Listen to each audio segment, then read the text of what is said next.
Terus tiba-tiba perasaan tenang mereka nggak berlangsung lama karena mereka melihat seperti ada sosok yang mengawasi mereka. Ada yang melihat sosok kakek-kakek, ada yang melihat sosok perempuan pakai baju putih, dan ada yang melihat sosok wajah yang hancur di tengah hutan tersebut.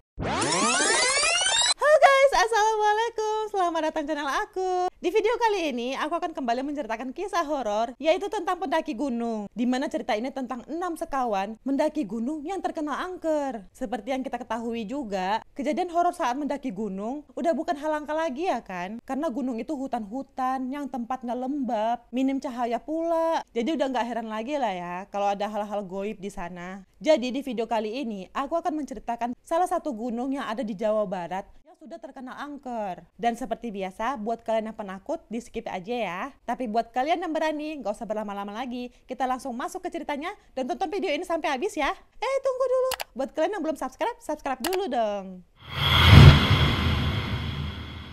Cerita ini dibagikan di korekto.id dan akun Facebooknya yang bernama Apriyandika. Saat itu, pria yang bernama Apriyandika ini, enaknya kita sebut Dika aja ya. Dika sedang mendaki gunung yang bernama Gunung Malabar bersama 5 orang temannya. Ada Agan, Adul, Irgi, Kipot, dan Amat. Pada hari Kamis tanggal 20 Juni 2019, mereka akan berangkat tuh ke Gunung Malabar sehabis maghrib. Di awal pendakian, sebenarnya ada beberapa orang yang memberitahukan kepada mereka bahwa gunung itu angker. Tapi karena mereka menganggap, ya semua gunung emang angker nggak sih? Jadi mereka nggak menghiraukan hal tersebut. Dah tuh, setelah mempersiapkan semua hal yang dibutuhkan, akhirnya mereka berangkat lah itu selepas maghrib ya kan. Nah setelah sampai di tempat parkiran dan berjalan menuju arah pendakian, mereka sudah seperti mendapat petanda aneh, di mana mereka bertemu anjing hitam yang menggonggong terus-menerus tanpa henti, tapi ya tetap dihiraukan sama mereka. Dah, lanjutlah mereka lagi ya kan. Gak berapa lama, ada lagi nih tanda kedua, di mana mereka seperti mendengar suara besi yang dipukul dan bersaut-sautan. Mereka udah ngerasa aneh sebenarnya.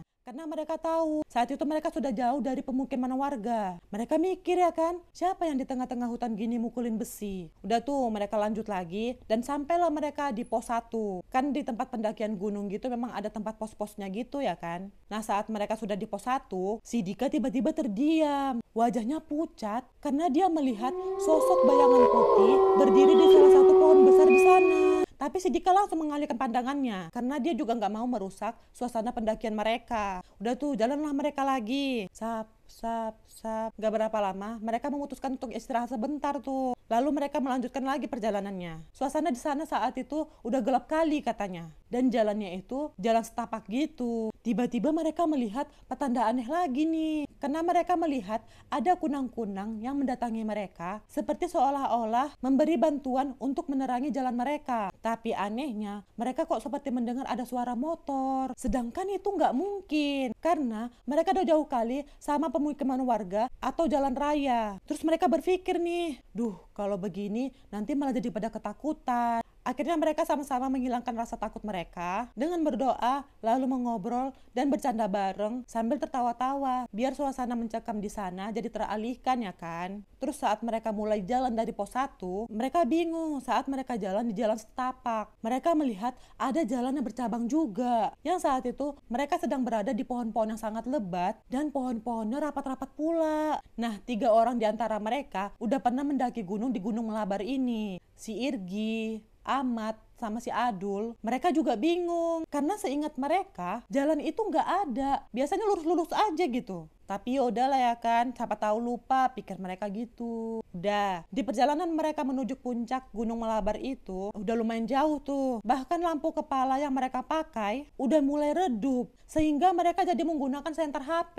Nah sebelum mereka melakukan pendakian, mereka udah sepakat untuk nggak membahas hal-hal yang mistis. Karena mereka nggak mau perjalanan mereka jadi rusak karena hal-hal goib gitu. Jadi lebih baik mereka berdoa aja tuh sepanjang jalan, gitu katanya. Nah 3 orang yang tadi udah pernah ke gunung ini, katanya estimasi perjalanan dari mereka memarkirkan kendaraan menuju puncak gunung tersebut itu memakan waktu sekitar 4 jam. Nah si Dika melihat jam tangannya yang menunjukkan jam 9 malam saat itu. Terus tiba-tiba saat mereka berjalan, mereka melihat ada cahaya di tengah hutan. Oh itu mungkin lampu senter dari pendaki yang lain. Didatanginlah sama mereka ya kan, niatnya biar bareng-bareng. Nah saat sampai di sana, cahaya yang mereka kira pendaki lain itu ternyata batunya itu gede kali. Nah mereka heran, kok bisa ya tadi yang bentuknya cahaya kok malah jadi batu gede? Kalaupun itu pantulan cahaya, dari mana cahayanya? Karena kan di sana bener-bener gelap gulita kali. Nah udah tuh, mereka nggak mau berpikir macam-macam lagi dan kembali melanjutkan perjalanannya. Saat sudah mulai hampir sampai di atas, mereka mulai merasa lega nih. Cuaca saat itu juga lagi bagus, lampu-lampu kota terlihat dari atas, cahaya bulan juga indah kali menerangi mereka. Terus saat mereka lagi istirahat sambil ngobrol-ngobrol dan bercanda, tiba-tiba mereka mencium bau belerang. Tapi baunya itu lebih kayak telur busuk katanya. Asalnya dari mana? Suasana motor dan kunang-kunang itu pun masih ada, seperti sedang menemani mereka mendaki gunung. Nah karena suasananya udah agak seram nih, mereka pun udah gak sabar untuk sampai ke pos 4. Di mana pos 4 ini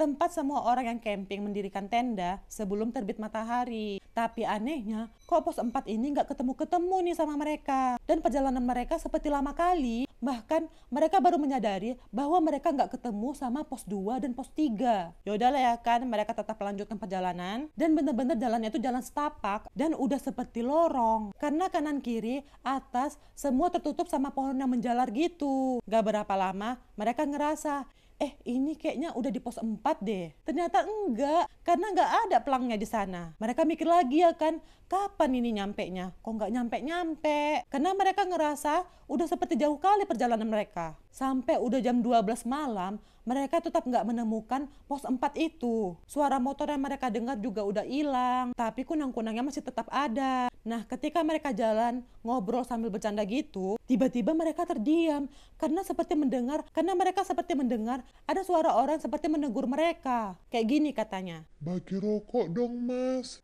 Suaranya itu sedang meminta rokok sama mereka. Mereka kaget ya kan, terus mencari-cari asal suara tersebut. Tapi mereka nggak menemukan siapa-siapa. Akhirnya udah nggak berani lagi tuh mereka ngobrol dan bercanda-bercanda. Mereka mikir, oh mungkin itu tadi ada orang yang jahil atau orang iseng. Ya udah nggak usah dipikirkan, gitu kata mereka. Lalu mereka lanjut berjalan lagi. Andi sambil menancapkan kayu-kayu tuh untuk menandakan jalur perjalanan mereka. Udah tuh, jalan lagi lah mereka kan. Tapi anehnya, kok mereka seperti selalu muter di jalan itu-itu aja. Karena mereka selalu menemukan kayu yang ditancapkan sama si Andi. Akhirnya mereka duduk dulu sambil berpikir, oh udah nggak bener ini. Kok dari tadi jalannya ini aja. Lalu mereka berdoa bersama dengan perasaan takut dan cemas, berharap mereka semua akan baik-baik aja. Mereka juga bingung mau lanjut apa pulang. Karena udah banyak kali hal-hal aneh yang terjadi sama mereka. Tapi si Dika bilang, udah kita naik aja daripada kita ke bawah. Karena kan kita udah jauh kali nih perjalanannya. Akhirnya setelah pembicaraan panjang, mereka memutuskan untuk melanjutkan kembali perjalanan. Setelah perjalanan panjang mereka berjalan, alhamdulillah mereka menemukan pos 4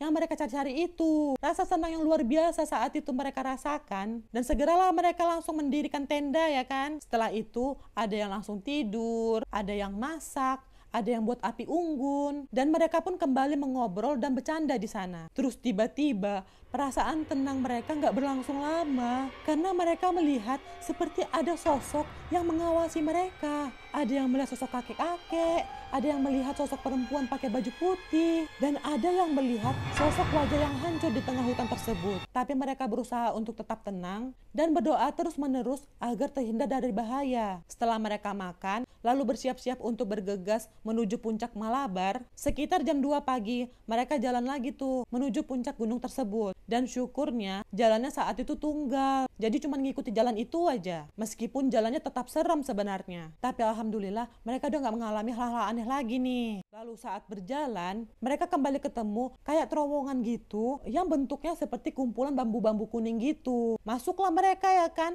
karena memang cuma jalan itu yang harus mereka lewati. Dan saat mereka berjalan, tiba-tiba mereka seperti mendengar suara kuntilanak tertawa. Berendam loh yang mendengar itu. Kebayang gak kalian seperti apa seramnya itu? Tapi mereka tetap aja jalan sambil berdoa dan gak mau menghiraukan suara tersebut. Gak berapa lama keluar dari terowongan itu, ada lagi nih hambatan, di mana mereka melihat ada batu yang besar kali yang menutupi jalan sehingga jalannya itu jadi buntu. Akhirnya mereka memutuskan untuk jalan ke arah kiri untuk bisa melewati batu tersebut. Dan kalian tahu, jalan yang kiri itu benar-benar pinggirnya itu jurang yang sangat dalam. Tapi gimana ya kan? Mau nggak mau mereka harus melewati jalan itu. Mereka pun jalan pelan-pelan dan berdoa meminta perlindungan dari Allah agar semua berjalan dengan lancar tanpa ada masalah. Gak berapa lama mereka melewati semua itu, akhirnya mereka sampailah di puncak Gunung Malabar ini. Yang saat itu jam menunjukkan jam 2.37 pagi. Mereka pun langsunglah bersiap-siap merapikan tempat.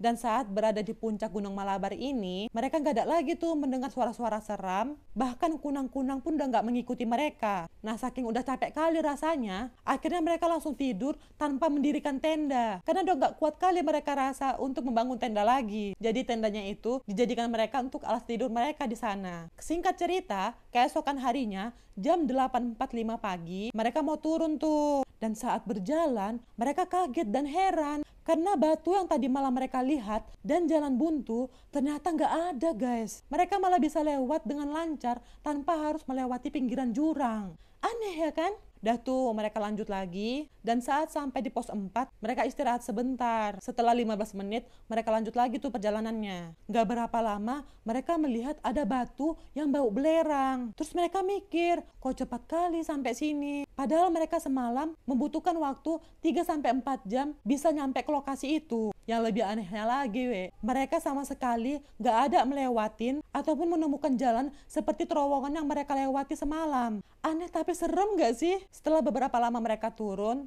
sampailah mereka di perkebunan dan bertemu sama warga di sana. Warga itu nanya, kalian habis dari mana? Kami habis turun, Pak, dari puncak Gunung Malabar. Nekat kali nanjak gunung itu, Nak. Kan itu gunung angker. Mereka pun cuma senyum-senyum aja. Ya gimana ya kan? Orang udah dinaikin dan temannya udah beberapa kali juga ke sana. Dah tuh mereka jalan lagi. Sampailah mereka di Kampung Cidulang, tempat mereka memarkirkan kendaraan mereka. Mereka mampir tuh ke warung dekat sana. Sampai di sana, ada seorang warga yang di warung itu cerita sama mereka. Ada 2 kejadian gantung diri yang terjadi di Gunung Malabar itu. Makanya keangkeran Gunung Malabar ini semakin terkenal angker katanya. Saat mereka lagi cerita-cerita, salah satu teman si Dika izin mau sholat Jumat. Pemilik warung sama orang-orang di sana heran. Loh, kok kamu mau ngapain sholat Jumat? Emang ini hari apa? Nah, disitulah mereka baru mengetahui hal yang sangat mengejutkan. Di mana mereka mengira hanya 1 malam di gunung tersebut, ternyata sudah 3 hari. Ingat kan, mereka berangkat hari Kamis, terus turun lagi, mereka kira itu hari Jumat. Tapi ternyata malah hari Minggu. Dan itu dipastikan sama si Dika saat dia menyalakan HP-nya. Dia melihat hari itu memang hari Minggu, tanggal 23 Juni 2019. Pemilik warung di sana pun langsung mengajak mereka ke orang pintar yang gak jauh dari sana. Dan orang pintar tersebut mengatakan mereka bisa selamat di gunung itu karena mereka selalu berdoa selama berjalan ke puncak Gunung Malabar ini. Itulah pentingnya kenapa kita selalu harus berdoa dimanapun kita berada ya kan. Oke, itu dia cerita horor kita kali ini. Bagaimana menurut kalian? Atau apakah pernah di antara kalian pernah mendaki Gunung Malabar ini? Silahkan komentar di bawah ya. Dan buat kalian yang mau berbagi kisah horor, bisa kirim ke email aku ya. Oke, semoga kalian suka sama video ini. Dan makasih buat kalian sudah nonton sampai habis. Jangan lupa like, komen, dan subscribe ya. Nyalakan juga notifikasinya agar kalian tahu setiap aku upload video baru. Oke, see you next video. Bye-bye!